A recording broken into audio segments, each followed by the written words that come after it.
ಇಂದ್ರಿಯಗಳನ್ನು, ಶವಗಳನ್ನು, ಶರೀರವನ್ನು ತನ್ನ ವಶದಲ್ಲಿ ಇಟ್ಟುಕೊಂಡವನು ತನಗೆ ತಾನೇ ಮಿತ್ರನಾಗುತ್ತಾನೆ. ಹೇಗೆ ಇಲ್ಲದವನು ತನಗೆ ತಾನೇ ಶತ್ರುವಿನಂತೆ ಬದುಕಿ ದುಃಖ ಭಜನ ಮಾಡಿಕೊಳ್ಳುತ್ತಾನೆ. ಮನಸ್ಸನ್ನು ಗೆದ್ದವನಿಗೆ ಸಮಸ್ತ ಪ್ರಕೃತಿಯು ಕೂಡ ವಶವಾಗುತ್ತದೆ. ತೋಷಣಗಳನ್ನು, ಸುಖ ದುಃಖಗಳನ್ನು, ಮಾನ ಅಪಮಾನಗಳನ್ನು, ಹೊಗಳಿಕೆ ತೆಗಳಿಕೆಗಳನ್ನು ಸಮದೃಷ್ಟಿಯಿಂದ ಸ್ವೀಕರಿಸುತ್ತಾ ನಿಶ್ಚಲ ಬುದ್ಧಿಯಿಂದ ಮನಸ್ಸು ಸ್ವಾಧೀನ ಮಾಡಿಕೊಂಡಿರುವ ಮನುಷ್ಯನಲ್ಲಿ ದೇವರು ಇರುತ್ತಾನೆ, ಪರಮಾತ್ಮ ಪ್ರಾಪ್ತಿಯಾಗುತ್ತಾನೆ. ಇದನ್ನೇ ಪರಮಾತ್ಮ ಪ್ರಾಪ್ತಿಯನ್ನ ಪಡೆದ ಮನುಷ್ಯನ ಮನಸ್ಸು ಜ್ಞಾನ ಭಂಡಾರವಾಗಿರುತ್ತದೆ. ಇಂತಹ ಮನುಷ್ಯನು ವಿಜಿತೇಂದ್ರಿಯನಾಗಿರುತ್ತಾನೆ. ಬಂಗಾರವನ್ನು ಸಹ ಮಣ್ಣಿನ ಸಮಾನವಾಗಿ ನೋಡುತ್ತಾನೆ. ಧನ ಕನಕ ವಸ್ತು ವಾಹನಗಳಿಗೆ ಆಶಯ ಪಡುವುದಿಲ್ಲ.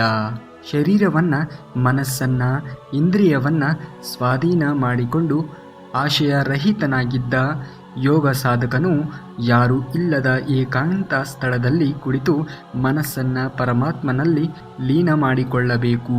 ಪರಿಶುಭ್ರವಾದ ಪ್ರದೇಶದಲ್ಲಿ ದರ್ಬೆಗಳನ್ನು ಹಾಸಿ ಅದರ ಮೇಲೆ ಜಿಂಕೆಯ ಚರ್ಮವನ್ನು ಹಾಸಬೇಕು. ಅತಿ ಎತ್ತರವಿರದ ಮತ್ತು ತಗ್ಗು ಆಗಿರದಂತಹ ಪ್ರದೇಶದಲ್ಲಿ ಸ್ಥಿರ ಸ್ಥಾನವನ್ನು ಮಾಡಿಕೊಳ್ಳಬೇಕು. ಎಂತಹ ಪ್ರದೇಶದಲ್ಲಿಯೇ ಕುಳಿತು ಏಕಾಂತ ಚಿತ್ತದಿಂದ ಅನ್ಯಲೋಚನೆ ಇಲ್ಲದೆ ಅಂತಃಕರಣ ಶುದ್ಧಿಯಿಂದ ಧ್ಯಾನವನ್ನು ಮಾಡಬೇಕು.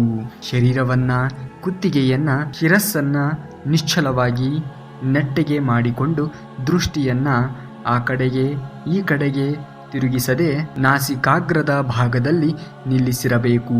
ಧ್ಯಾನ ಸಮಯದಲ್ಲಿ ಪ್ರಶಾಂತ ಮನಸ್ಸಿನಿಂದ ಇರಬೇಕು. ಭಯದೊಡನೆ ಗಳಿರಬಾರದು.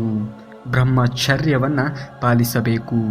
ಮನೋನಿಗ್ರಹದಿಂದ ದೈವ ಪರಮಾಯಣ ಚಿತ್ತನಾಗಿರಬೇಕು. ಮನೋ ವಿಗ್ರಹಶಾಲಿಯಾದ ಸಾಧಕ ಯೋಗಿ ಪರಮಾತ್ಮನಾದ ನನ್ನನ್ನೇ ಧ್ಯಾನಿಸುತ್ತಾ ನನ್ನನ್ನೇ ಮನಸ್ಸಿನಲ್ಲಿ ನಿಲ್ಲಿಸಿದರೆ ಪರಮಾತ್ಮ ಪರಮಾನಂದದ ಶಿಖರಾಗ್ರವನ್ನು ತಲುಪುತ್ತಾನೆ ಎನ್ನುವನು ಪರಮಾತ್ಮನಾದ ಶ್ರೀಕೃಷ್ಣನು. ನಿಮಗೆ ಈ ವಿಡಿಯೋ ಇಷ್ಟವಾದರೆ ವಿಡಿಯೋಗೆ ಲೈಕ್ ಮಾಡಿ. ಮುಂದಿನ ವಿಡಿಯೋದಲ್ಲಿ ಸಿಗುವವರೆಗೂ ಧನ್ಯವಾದ. ಕರುನಾಡಿಗೆ.